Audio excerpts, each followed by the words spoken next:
Kerala reader English class 7 unit 1 harmony of മാർവൽസിലെ first lesson a robot with a വൈറസിന്റെ Malayalam explanation വീഡിയോയിലേക്കാണ് നിങ്ങൾ വന്നിരിക്കുന്നത്. So welcome to my channel. എൻ്റെ ചാനലിൻ്റെ പേര് your classroom at 2310.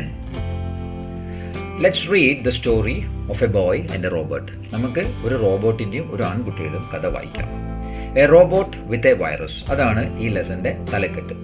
It was a sunny morning. The vibrant golden sunlight danced across the streets. It cast warm hues upon the housetops. The air was crisp and refreshing. ഇത്രയും വായിച്ചാൽ നമുക്ക് എന്താ മനസ്സിലായത്? ഒരു നല്ല സൂര്യപ്രകാശമുള്ള നല്ല ബ്രൈറ്റ് ദിവസമാണ്. നല്ല പ്രകാശം കൊണ്ട് ആ സ്ട്രീറ്റ്സ്, ആ തെരുവൊക്കെ നിറഞ്ഞിരിക്കുകയാണ്. It cast hues upon the housetops. വീടിൻ്റെ മേൽക്കൂരയെല്ലാം മോൾഭാഗമെല്ലാം നല്ല കളറായിട്ട് ബ്രൈറ്റായിട്ട് കാണുന്നുണ്ട്. ആ ഭാഗത്തുള്ള വായു എല്ലാം നല്ല റിഫ്രഷിംഗ് ആണ്, നല്ല ഉന്മേഷം തരുന്ന നല്ല ഫ്രഷ് ഒരു ഡേ ആണെന്നാണ് ഇവിടെ പറയുന്നത്. The sunbeams peeped into Ricky's room through the skylight. അപ്പോൾ ഇവിടെ റിക്കി എന്ന് പറഞ്ഞ ഒരു ആൺകുട്ടിയുടെ കഥയാണ് നമ്മൾ വായിക്കാൻ പോകുന്നത്. അപ്പോൾ ഇവിടെ എന്താ സംഭവിച്ചത്? ദ സൺ ബീംസ്, സൂര്യപ്രകാശം, പീപ്ഡ് ഇൻ ടു, അതായത് സൂര്യപ്രകാശം റിക്കിയുടെ റൂമിൻ്റെ ജനൽ വഴി ഉള്ളോട്ട് കടന്നു. He was still in bed. പക്ഷെ ആ കുട്ടി ഇപ്പോഴും കിടക്കുകയാണ്, കിടക്കാൻ എഴുന്നേറ്റില്ല. He was a young boy of 11. ആ കുട്ടി ഒരു 11 വയസ്സായ ആൺകുട്ടിയാണ്. Ricky lived in a lovely futuristic house which had everything you can ever want. എന്താ ഇത് പറയുന്നത്?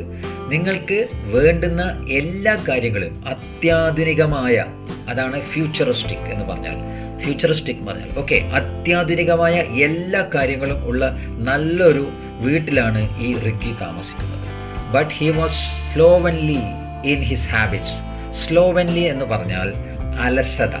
അപ്പോൾ ഈ കുട്ടി ഒരു അലസനായിരുന്നു സ്വഭാവത്തിൽ. He just threw his belongings all over the place. എല്ലാ കാര്യവും ഒരു അച്ചടക്കമില്ലാതെ ഒരു കാര്യമില്ല, വെക്കേണ്ടടുത്തൊന്നും വെക്കില്ല, ഒക്കെ വലിച്ചെറിഞ്ഞ് അവിടെ ഇവിടെയൊക്കെ ഇടും. കണ്ടില്ലേ, ഈ ചിത്രം തന്നെ കണ്ടാൽ മനസ്സിലാവും നിങ്ങൾക്ക്.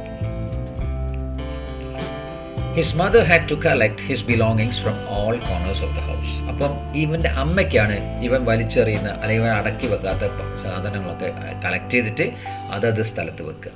His mother, who was the manager of a bank, left in the morning for a work. അപ്പോൾ ഒരു ദിവസം രാവിലെ ഇവർ ജോലിക്ക് പോയി. ഈ സ്ത്രീ, അവൻ്റെ അമ്മ ഒരു ബാങ്ക് മാനേജറാണ്. She always had work for Ricky. എപ്പോഴും റിക്കിക്ക് കുറേ ജോലികൾ ഏൽപ്പിക്കും. Ricky, keep your school bag in the study room. നിന്റെ പഠിക്കുന്ന ബാഗൊക്കെ നിന്റെ സ്റ്റഡി റൂമിൽ ഉണ്ടായിരിക്കണം. Ricky, put your clothes in the washing machine. അഴുക്ക് വസ്ത്രങ്ങളൊക്കെ വാഷിംഗ് മെഷീനിൽ കൊണ്ടിടുക. Wash your tiffin box. നിന്റെ ടിഫിൻ ബോക്സ് നീ സ്കൂളിൽ വിട്ടു വന്നാൽ കഴുകി വെക്കണം. Iron your T-shirt and trousers and so on. നിന്റെ ടീഷർട്ടും ട്രൗസറും പാൻറ്റും ഒക്കെ നീ ഇസ്തിരിയിട്ട് എടുത്തു വെക്കുക. അങ്ങനെ അവന് വേണ്ടുന്ന പല കാര്യങ്ങളും ഈ സ്ത്രീ അവനോട് പറഞ്ഞുകൊണ്ടിരിക്കും. But he was always playing. പക്ഷെ അവനതൊന്നും ശ്രദ്ധിക്കില്ല, അവനെപ്പോഴും കളിച്ചുകൊണ്ടേയിരിക്കും. Ricky didn't help much around the house. വീട്ടുകാര്യങ്ങൾക്കൊന്നും റിക്കി സഹായിച്ചിരുന്നില്ല.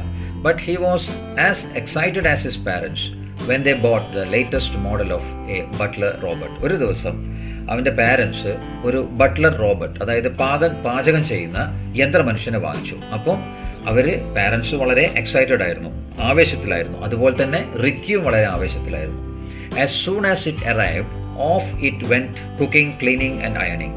ഈ റോബോട്ട് വന്ന ഉടനെ അതിനെ പ്രോഗ്രാം ചെയ്തു. അത് ഭക്ഷണം പാകം ചെയ്യാൻ തുടങ്ങി, വൃത്തിയാക്കാൻ തുടങ്ങി, ഇസ്തിരിടാൻ തുടങ്ങി. But the most important work it did was picking up Ricky's clothes from the floor. പക്ഷേ ഏറ്റവും പ്രധാനപ്പെട്ട പണി ഈ റോബോട്ട് ചെയ്യുന്ന എന്തായിരുന്നു? റിക്കിൻ്റെ ക്ലോത്ത്സ്, അതായത് തുണികളും അതും ഇതും ഒക്കെ നിലത്ത് നിന്ന് പെറുക്കിയെടുക്കുക. അതായിരുന്നു ഏറ്റവും പ്രധാനപ്പെട്ട റോബോട്ടിൻ്റെ പണി. On the first day when he went to sleep, his bedroom was in a disastrous state as usual. അപ്പോൾ ആദ്യ ദിവസം, അതായത് റോബോട്ട് വന്ന ആദ്യ രാത്രിയാണ്. അന്ന് റിക്കി കിടക്കാൻ പോയപ്പോൾ സാധാരണ പോലെ ആസ് യൂഷ്വൽ അവൻ്റെ റൂം വളരെ ഡിസാസ്ട്രസ് ആയിരുന്നു, വളരെ മോശം അവസ്ഥയിലായിരുന്നു. But when he woke up the next morning everything was perfectly clean and tidy. പക്ഷേ അടുത്ത ദിവസം രാവിലെ അവൻ എഴുന്നേറ്റപ്പോൾ എല്ലാം നല്ല വൃത്തിയായിട്ട് എല്ലാം യഥാസ്ഥാനത്തായിരുന്നു. "Wonderful, how neat and tidy my room looks," he exclaimed. അങ്ങനെ അതിശയമായിട്ട് വളരെ സന്തോഷത്തോടു കൂടെ അവൻ ഉറക്കം വിളിച്ചു പറഞ്ഞു, എന്ത്, "ഓ, ഇത് എൻ്റെ റൂം എത്ര വൃത്തിയായിരിക്കുന്നു." In fact, it was actually too clean. Ricky couldn't find his favorite t-shirt nor his favorite football. Actually യഥാർത്ഥം പറയുകയാണെങ്കിൽ വളരെ അധികം വൃത്തിയായിപ്പോയി. കാരണം വെച്ചാൽ റിക്കിക്ക് അവൻ്റെ ടീഷർട്ട് കാണുന്നില്ല, ഫേവറേറ്റ്, അവൻ എപ്പോഴും ഉപയോഗിക്കുന്ന വളരെ ഇഷ്ടപ്പെടുന്ന ടീഷർട്ട് കാണുന്നില്ല, അവൻ്റെ ഫുട്ബോൾ കാണുന്നില്ല. "Ma, where is my T-shirt? Where is my ball?"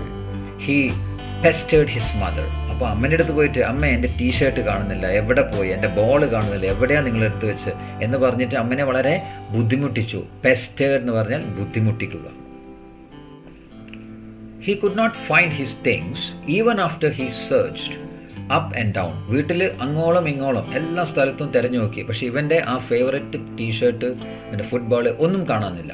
He asked himself, where could they have gone? അവനോട് തന്നെ ചോദിച്ചു, ഇതൊക്കെ എവിടെ പോയിട്ടുണ്ടാവും? However much he searched during the day, those two items did not appear. ഇവൻ ആ രണ്ട് കാര്യത്തിന് വേണ്ടി ആ ദിവസം മുഴുവൻ തേടി, പക്ഷേ അത് രണ്ടും അവന് കിട്ടിയില്ല. And the same was to happen with other things too. മറ്റുള്ള സാധനങ്ങളും അങ്ങനെ തന്നെയാണ്. അതിനുവേണ്ടി നോക്കുമ്പോൾ ഒന്നും കാണുന്നില്ല. Ricky cast a suspicious eye on the gleaming butler Robert. അങ്ങനെ റിക്കിക്ക് ഈ റോബർട്ടിന് മേലെ ഒരു സംശയം തോന്നി. ഗ്ലീമിംഗ് എന്ന് പറഞ്ഞാൽ തിളങ്ങുന്ന, നല്ല പുതിയ റോബർട്ടല്ല, നല്ല തിളങ്ങുന്ന Robert, ഗ്ലീമിംഗ്. "I think it's his handiwork," he thought. അപ്പോൾ ഈ റോബർട്ടിൻ്റെ പണി ആയിരിക്കും ഇത് എന്ന് അവൻ വിചാരിച്ചു. He hatched a plan to spy on the robot and began following it around the house. അപ്പോൾ ഇവൻ എന്ത് ചെയ്തു, റിക്കി എന്ത് ചെയ്തു, ഈ റോബോട്ടിനെ ഫോളോ ചെയ്തിട്ട് ഇതെന്താണ് ചെയ്യുന്നത്, ഇവൻ്റെ റൂമിൽ നിന്ന് എടുക്കുന്ന ഈ സാധനങ്ങൾ, തിങ്സൊക്കെ എവിടെയാണ് ഇവൻ കൊണ്ടുവെക്കുന്നതെന്ന് ഒരു സ്പൈ വർക്ക്, അതായത് റോബോട്ട് കാണാതെ അവനെ നിരീക്ഷിക്കാൻ ഒരു പദ്ധതി ആലോചിച്ചു. Finally he caught it red-handed while it was picking up one of his clothes. അങ്ങനെ ഒരു ദിവസം ഇവൻ്റെ ക്ലോത്ത്, അതായത് ഇവൻ്റെ തുണി അവൻ്റെ റൂമിൽ നിന്ന് എടുക്കുന്നതായിട്ട് ഇവൻ കണ്ടു. ആ സമയത്ത് എന്ത് ചെയ്തു, റിക്കി ശബ്ദമില്ലാതെ, Ricky followed the robot without making a sound, ഒരു ശബ്ദമില്ലാതെ ഈ റോബോട്ടിനെ ഫോളോ ചെയ്തു, എവിടേക്കാണ് പോകുന്നത് നോക്കിയിട്ട്. To his surprise he saw the robot folding his T-shirt neatly and keeping it on a pile of clothes in the store room. അപ്പോൾ ഇവൻ എന്താ കണ്ടത്, ഇവന് വളരെ ആശ്ചര്യമായി പോയി ഈ റോബോട്ട് ചെയ്യുന്നത് കണ്ടിട്ട്. ഇവൻ്റെ റൂമിൽ നിന്ന് എടുത്തു കൊണ്ടുവന്ന ടീഷർട്ട് വളരെ നീറ്റായിട്ട് മടക്കിയിട്ട് സ്റ്റോർ റൂമിൽ ഒരു പൈൽ ഓഫ് ക്ലോത്ത്സ്, ഒരു കുറേ തുണി ഓൾറെഡി വെച്ചിട്ടുണ്ട്, അതിൻ്റെ മേലെ കൊണ്ടിട്ട് വളരെ വൃത്തിയായിട്ട് മടക്കി വെക്കുകയാണ് ഈ റോബോട്ട് ചെയ്തത്. അതാണ് ഇവൻ കണ്ടത്. Off he went running to his parents. അങ്ങനെ റിക്കി എന്ത് ചെയ്തു, അവൻ്റെ മാതാപിതാക്കളുടെ അടുത്തേക്ക് ഓടിച്ചത്. "Father, this butler Robert is faulty." അച്ഛാ, ഈ റോബർട്ട് ശരിയല്ല, എന്തോ മിസ്റ്റേക്ക് ഉണ്ട്. "He has filched my things." അവൻ എൻ്റെ സാധനങ്ങളൊക്കെ കട്ടെടുത്തു. ഫ്ലിച്ച്ഡ്, കട്ടെടുക്കുക. "I think they programmed him badly." എനിക്ക് തോന്നുന്നു ഇവരിതിനെ, അതായത് അവര് അതിനെ ശരിയായിട്ടല്ല പ്രോഗ്രാം ചെയ്തത്. "Let us send him off." നമുക്കിതിനെ ഒഴിവാക്കാം. "Absolutely not." ഒരിക്കലുമില്ല എന്ന് അച്ഛൻ പറഞ്ഞു. "He was an expert in robotics." ഈ റോബോട്ടിക്സ് എന്ന് പറഞ്ഞാൽ എന്താ, റോബോട്ടിനെ കുറിച്ച് നല്ലോണം ഉള്ള അറിവുള്ള ഒരാൾ.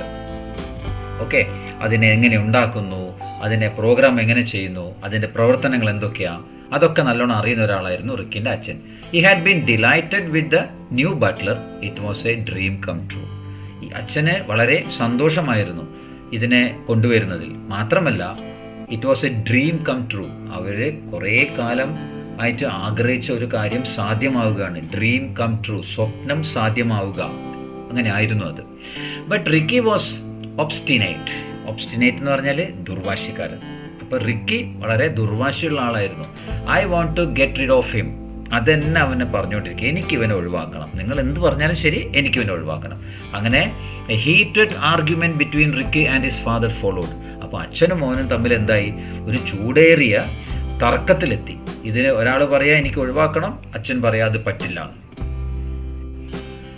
അങ്ങനെ അച്ഛനും മോനും കൂടെ തർക്കം ആരംഭിച്ചു. അച്ഛനും മോനും എന്തൊക്കെ പറയും നമുക്ക് നോക്കാം. അച്ഛൻ പറഞ്ഞു, "A robot is A wonderful device. Look at the things it can do."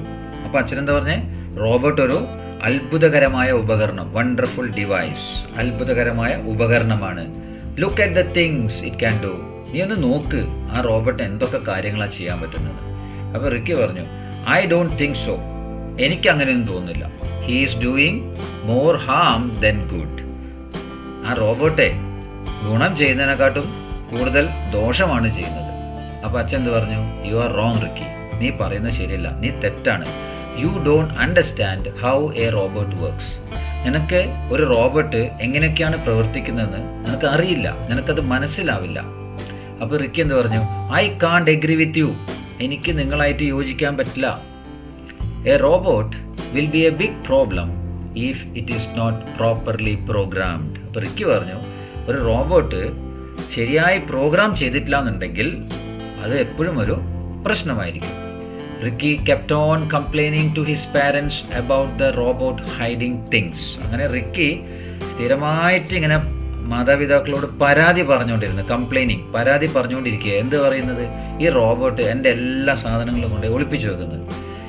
That outweighed whatever useful things he did. അപ്പോൾ ഈ കാരണം കൊണ്ട് ഈ റോബോട്ട് ചെയ്യുന്ന നല്ല പ്രവൃത്തിയൊക്കെ അത് ആ പ്രവൃത്തികൾക്കൊക്കെ ഒരു പ്രസക്തി ഇല്ലാതായി. outweighed എന്ന് പറഞ്ഞാൽ ഒരു പ്രസക്തി അല്ലാതെ ആവുക. ഓക്കെ, അങ്ങനെ ആയി തീർന്നു. One day the robot who was wearing past heard the boys complain. അങ്ങനെ ഒരു ദിവസം ഈ റോബോട്ട് ഇങ്ങനെ ആ റൂമിൽ കൂടെ അങ്ങനെ പോവുകയായിരുന്നു. വെറിങ് പാസ്റ്റ്, അതായത് റിക്കിയും അച്ഛനും ഒക്കെ സംസാരിക്കുന്ന സൈഡിൽ കൂടെ എന്നർത്ഥം. അപ്പോൾ ഇവൻ എന്താ കേട്ടത്? റോബോട്ട് എന്ത് കേട്ട്? Boys complains. അച്ഛനോട് ഇവൻ പരാതി പറയുന്നത് ഈ റോബോട്ട് കേട്ടു. The robot returned with a pair of Ricky's shoes and some of his clothes. ഇത് കേട്ടിട്ട് റോബോട്ട് എന്ത് ചെയ്ത്? റോബോട്ട് ഈ തുണിയും ഷൂ ഒക്കെ കൊണ്ടുവച്ച സ്ഥലത്തു നിന്ന് ഒരു പെയർ ഷൂസും കുറച്ച് തുണിയൊക്കെ എടുത്ത് കൊണ്ടുവന്നിട്ട് ഈ റിക്കിൻ്റെ അടുത്തേക്ക് കൊണ്ടുവന്നു. Here sir, I did not know it was bothering you, said the butler in his metallic voice. അങ്ങനെ റോബോട്ട് എന്ത് പറഞ്ഞു? ഇതാ സർ, നിങ്ങളുടെ സാധനങ്ങളൊക്കെ ഇതാ. എനിക്ക് അറിയില്ലായിരുന്നു ഇതൊക്കെ നിങ്ങളെ വളരെയധികം ശല്യപ്പെടുത്തുന്നു, ബുദ്ധിമുട്ടിക്കുന്നു, ദേഷ്യം പിടിപ്പിക്കുന്നു എന്നൊക്കെയാണ് ഈ ബോദറിങ്ങിൻ്റെ അർത്ഥം വരിക. Okay, said in his metallic voice, അതായത് റോബോട്ടിന് ഒരു പ്രത്യേക സൗണ്ട് ഉണ്ടല്ലോ, അതുപോലെ. How could it not, you thief? എങ്ങനെ എനിക്ക് ദേഷ്യം പിടിക്കാതിരിക്കും കള്ള എന്ന് റിക്കി തിരിച്ചു ചോദിച്ചു. You have been nicking my stuff for weeks. നീ എൻ്റെ സ്റ്റഫ് എന്ന് പറഞ്ഞാൽ എൻ്റെ കാര്യങ്ങളൊക്കെ, തുണിയും ഷൂവും അതും ഇതൊക്കെ ആഴ്ചകളായിട്ട് കക്കുകയായിരുന്നു. നിക്കിങ്, കക്കുക എന്നുള്ള അർത്ഥം വരുന്നത്. I had seen your things lying scattered on the floor. അപ്പോൾ റോബോട്ട് എന്ത് പറഞ്ഞു? ഞാൻ നിന്റെ ഈ സാധനങ്ങളൊക്കെ നിന്റെ റൂമിൽ നിലത്തൊക്കെ ഇങ്ങനെ വലിച്ചു വാരിയിട്ടിരിക്കുക, സ്കാറ്റേർഡ്, വലിച്ചു വാരിയിട്ടിരിക്കുന്നതായിട്ട് കണ്ടു. I thought that you did not need them. അപ്പോൾ എനിക്കെന്ത് തോന്നി? നിനക്കത് ആവശ്യമില്ലാത്ത സാധനമാണെന്ന് എനിക്ക് തോന്നി. അപ്പോൾ ഞാൻ എന്ത് ചെയ്തു? I am programmed to collect all that is not wanted. വേണ്ടാത്ത സാധനങ്ങളൊക്കെ കളക്ട് ചെയ്യുക, അങ്ങനെയാണ് എന്നെ പ്രോഗ്രാം ചെയ്തിരിക്കുന്നത്. At night I send them to places where other humans can use them. രാത്രിയാകുമ്പോൾ ഞാൻ എന്ത് ചെയ്യും? ആ സാധനങ്ങളൊക്കെ ആവശ്യമുള്ളവർക്ക് ഞാനത് കൊടുത്തയക്കും. അതർ ഹ്യൂമൻസ്, മറ്റുള്ള ആൾക്കാർക്ക്, ആവശ്യമുള്ളവർക്കൊക്കെ ഞാൻ കൊടുക്കും. I am a maximum efficiency mission. ഞാനൊരു മാക്സിമം എഫിഷ്യൻസി എന്ന് പറഞ്ഞാൽ ഞാൻ എന്തിനു വേണ്ടിയാണോ പ്രോഗ്രാം ചെയ്തിരിക്കുന്നത് ആ ജോലി ഞാൻ അങ്ങേ അറ്റം വൃത്തിയായിട്ട് ചെയ്യും. അങ്ങനെ ഒരു മിഷനാണ് ഞാൻ, maximum efficiency. Were you unaware of it, the robot said with a certain pride. നിനക്ക് ഈ കാര്യമൊന്നും അറിയില്ലായിരുന്നോ എന്ന് റോബോട്ട് ഒരു പ്രൈഡ് എന്ന് പറഞ്ഞാൽ ഒരു അഭിമാനത്തോടു കൂടിയാണ് റിക്കിനോട് ചോദിച്ചത്. Ricky was ashamed. അങ്ങനെ റിക്കിക്ക് വളരെ ലജ്ജ തോന്നി. He had spent all his life treating things as though they were useless. അങ്ങനെ റിക്കി ഇത്രയും കാലം അവൻ്റെ സംഗതികളൊക്കെ വളരെ മോശമാണ്, ഒന്നിനെ കൊണ്ടൊരു ഗുണമില്ല, അങ്ങനെയൊക്കെയുള്ള ഒരു കരുതലായിട്ടാണ് ഇവൻ ജീവിച്ചത്. He cared for nothing. ഒരു കാര്യത്തിന് ഒരു കെയറില്ല, ഒരു കരുതലില്ലാതെയാണ് അവൻ ജീവിച്ചത്. Yet there were many people in the world who would have been delighted to have Ricky things. അതേ സമയത്ത് റിക്കിൻ്റെ സംഗതികളൊക്കെ കിട്ടിയാൽ, റിക്കിൻ്റെ സാധനങ്ങൾ, ഷർട്ട്, ഷൂസ് ഇതൊക്കെ കിട്ടിയാൽ വളരെയധികം സന്തോഷിക്കുന്ന ആൾക്കാർ ഈ ലോകത്ത് വേറെ ഉണ്ടായിരുന്നു. Unlike him, they would have taken good care for them too. ഇവനെ പോലെയല്ല, അവർ ഈ സംഗതികൾക്കൊക്കെ നല്ല കെയർ, നല്ല പരിപാലനം, അല്ലെങ്കിൽ നല്ല രീതിയിൽ അത് കരുതിയനെ. He realized that the robot was neither broken nor misprogrammed. അങ്ങനെ റിക്കിക്ക് എന്ത് മനസ്സിലായി? റിയലൈസ്ഡ്, എന്ത് തിരിച്ചറിഞ്ഞു? ഈ റോബോട്ട് ഒരു മോശം സാധനമല്ല. അവൻ അന്ന് പറഞ്ഞല്ലോ ഫോൾട്ടിയാണ്. അങ്ങനെ ഒരു ഫോൾട്ട് ഇതിനില്ല, ഒരു തെറ്റും ഇതിനില്ല. അതേമാതിരിയല്ല, ഇവന് ആ പ്രോഗ്രാം ഒന്നും തെറ്റായിട്ടല്ല ചെയ്തത് എന്ന് റിക്കി തിരിച്ചറിഞ്ഞു. Rather it had been programmed extremely well. കണ്ടോ, മറിച്ച് അത് നല്ല രീതിയിൽ കറക്റ്റായിട്ടാണ് അതിൻ്റെ പ്രോഗ്രാം ഒക്കെ ചെയ്തിരിക്കുന്നതെന്ന് റിക്കി തിരിച്ചറിഞ്ഞു. Since then Ricky decided to become a maximum efficiency boy. അങ്ങനെ അതിനുശേഷം റിക്കി എന്ത് തീരുമാനിച്ചു? ഒരു മാക്സിമം എഫിഷ്യൻസി ബോയ്, അതായത് ആ റോബോട്ടിനെ പോലെ മാക്സിമം എഫിഷ്യൻസി മെഷീൻ പോലെ തന്നെ ഇവൻ ആകാൻ തീരുമാനിച്ചു. ഇവന് കുറേ മാറ്റങ്ങൾ വരുത്താൻ ഇവൻ തീരുമാനിച്ചു. He put real care into how he treated his things. അങ്ങനെ നല്ലവണ്ണം സൂക്ഷിക്കാൻ തുടങ്ങി. ഇവൻ എന്തൊക്കെ ചെയ്യുന്നുണ്ട്, ഇവൻ എന്തൊക്കെ ചെയ്യണം, എവിടെയൊക്കെ എന്തൊക്കെ ചെയ്യണം, എല്ലാം നല്ലോണം സൂക്ഷിക്കാൻ തുടങ്ങി. He kept them tidy and made sure he didn't have more than what was necessary. ഇവൻ എന്ത് കാര്യം ചെയ്തു? വല്ല കാര്യം വളരെ വൃത്തിയായിട്ട്, വളരെ വൃത്തിയായിട്ട് വെക്കാൻ തുടങ്ങി. എടുത്ത സാധനം എടുത്തെടുത്ത് വെക്കുക, ഏതെവിടെ വേണ്ട വെച്ചാൽ അത് അവിടെ തന്നെ കൊണ്ടുവെക്കും. അങ്ങനെയൊക്കെ അവൻ ചെയ്യാൻ തുടങ്ങി. അത് മാത്രമല്ല, he made sure he didn't have more than what was necessary. അവൻ ഒരു കാര്യത്തിൽ വളരെ ശ്രദ്ധിച്ചു. അവന് ആവശ്യത്തിൽ കൂടുതൽ ഒന്നും അവൻ്റെ അടുത്ത് ഇല്ല എന്നവൻ ശ്രദ്ധിച്ചു. അതായത് ചെരുപ്പാകട്ടെ, തുണിയാവട്ടെ, എന്ത് തന്നെയായാലും ആവശ്യത്തിൽ കൂടുതൽ അവൻ്റെ അടുത്ത് ഇല്ല എന്നവൻ ഉറപ്പുവരുത്തി. And he took A leaf out of the robots book. ഇവിടെ ഒരു took A leaf out of robots book എന്ന് പറഞ്ഞാൽ നമ്മൾ സാധാരണ പറയുക ഒരു ബുക്കിൽ നിന്ന് ഒരു പേജ് പറിച്ചെടുക്കുക, അങ്ങനെയല്ല. ഇവിടുത്തെ അർത്ഥം എന്താ? റോബോട്ടിൻ്റെ അടുത്തുനിന്ന് വളരെ പ്രധാനപ്പെട്ട ഒരു കാര്യം ഇവൻ മനസ്സിലാക്കിയെടുത്തു. എന്നിട്ട് with his pocket money he began to help people and buy needful things for them. അങ്ങനെ ഇവൻ്റെ പോക്കറ്റ് മണിയിൽ നിന്ന് ഇവൻ ആൾക്കാരെയൊക്കെ സഹായിക്കാൻ തുടങ്ങി. ആവശ്യമുള്ളത്, ഓരോരുത്തർക്ക് എന്തൊക്കെ ആവശ്യമുള്ളത് അതൊക്കെ വാങ്ങിക്കൊടുക്കാൻ തുടങ്ങി. അങ്ങനെ ഈ റോബോട്ടിനെ കണ്ടിട്ട് നിക്കിൻ്റെ സ്വഭാവം മാറി. അപ്പോൾ ഒരു കുട്ടി ഒരു നല്ല സ്വഭാവമുള്ളൊരു വ്യക്തിയായി മാറി ഈ റോബോട്ടിൻ്റെ പ്രവർത്തനം കണ്ടിട്ട്. Okay students, A robot with a virus എന്ന ലെസൻ്റെ മലയാളം എക്സ്പ്ലനേഷൻ ഇവിടെ അവസാനിക്കുന്നു. എൻ്റെ എക്സ്പ്ലനേഷൻ നിങ്ങൾക്ക് വളരെ ക്ലിയർ ആയിട്ട് മനസ്സിലായി എന്ന് ഞാൻ കരുതുന്നു. If so, please like, share and subscribe my channel. എൻ്റെ ചാനലിൻ്റെ പേര് യുവർ ക്ലാസ് റൂം അറ്റ് 2310. അതുകൂടാതെ എൻ്റെ കമൻറ്റ് ബോക്സിൽ നിങ്ങളുടെ അഭിപ്രായങ്ങൾ ഷെയർ ചെയ്യണം.